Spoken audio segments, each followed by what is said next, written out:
Gilles De Rais was a knight and lord from Brittany who, as a leader of the French army, served as companion in arms to Joan of Arc during the 100 Years' War against the English. Unfortunately, history will remember him as a self-confessed serial killer of children. Born late in 1405, Gilles would become an orphan by the age of 10 when both his mother and father died in 1415. He was raised by his maternal grandfather, Joan de Caron, who, as a schemer in marriage, was looking for a bride for Gilles from the age of 12. Eventually, after many unsuccessful plans, Guy married Catherine de Foix from Brittany in November 1420 at the age of 15. By 1425, at the age of 20, Gilles was introduced to the court of Charles VII and was studying courtly manners from the Dauphin himself. His introduction to the court led him to being a commander in the Royal Army in the 100 Years' War against the English from 1427 to 1435. During the war in 1429, he fought alongside Joan of Arc in many campaigns against the English and their Burgundian allies, and he was present with Joan when the siege of Orleans were lifted. Following the lifting of the siege, he was present at Notre Dame de Reims for the consecration of Charles VII as King of France, and on that very same day he was officially created the Marshal of France. He was also allowed to use the fleur-de-lis, the royal coat of arms, on his own coat of arms from this day forward.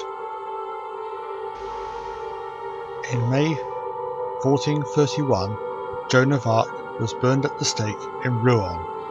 Gilles was not present at her execution. The following year, Gilles' grandfather died on the 15th of November 1432, and in a gesture to his displeasure on Gilles' reckless spending, he left his breastplate to Gilles' younger brother, René de la Suze. Between 1434 to 1435, Gilles withdrew from the military and public life in order to pursue his own interests. He almost bankrupted himself with the production of a theatrical spectacle called Le Mystère de Siege d'Orléans.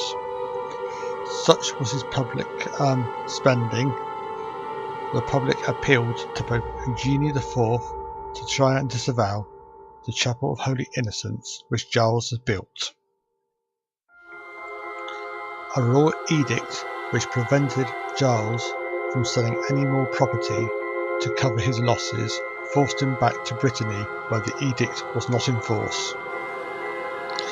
It was during this time, probably between 1432 to 1433, where Gilles committed his first murders of children. Unfortunately, there are no records still in existence to verify these claims. De Rais' crimes would be uncovered on the 15th of May 1440, when he kidnapped a cleric during a dispute at a church called Saint Etienne de Mer-Morte. The act prompted an investigation by the Bishop of Nantes, during which Gilles' crimes were uncovered. On the 29th of July 1440, the Bishop of Nantes released his findings and subsequently obtained cooperation from Rais' former protector, John VI, Duke of Brittany. The investigation led to both Rais and his body servants, Poitou and Henriette, to be arrested on the 15th of September 1440, following a secular investigation which was paralleled by the findings of the Bishop of Nantes.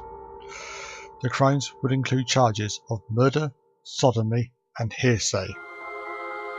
Extensive witness testimonies were taken, particularly from parents of many of the missing children, who said the children would enter the castle begging for food and never to be seen again. The court had planned to torture Rais into confessing to his crimes, but he admitted to them on the 21st of October before the plan could be carried out.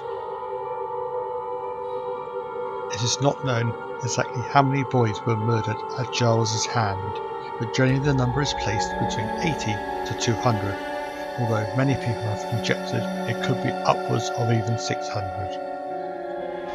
The victims came from both sexes, but were predominantly boys, aging from the ages of 6 to 18. On the 23rd of October 1440, both of Giles's body servants were condemned to death, followed by Giles himself on the next day, 25th of October 1440. Giles's last request before his execution was to be buried in the church of the monastery of Notre Dame de Carmes in Nantes, which was granted. His execution was to be by hanging and burning, which was set for Wednesday the 26th of October 1440 at 9 o'clock in the morning. At 11 o'clock, the brush at the platform was set afire and Rais was hanged. His body was then cut down before being consumed by the fire and the flames. Later, he was claimed by 4 ladies of high rank for burial at the Notre Dame de Carmes in Nantes as he requested.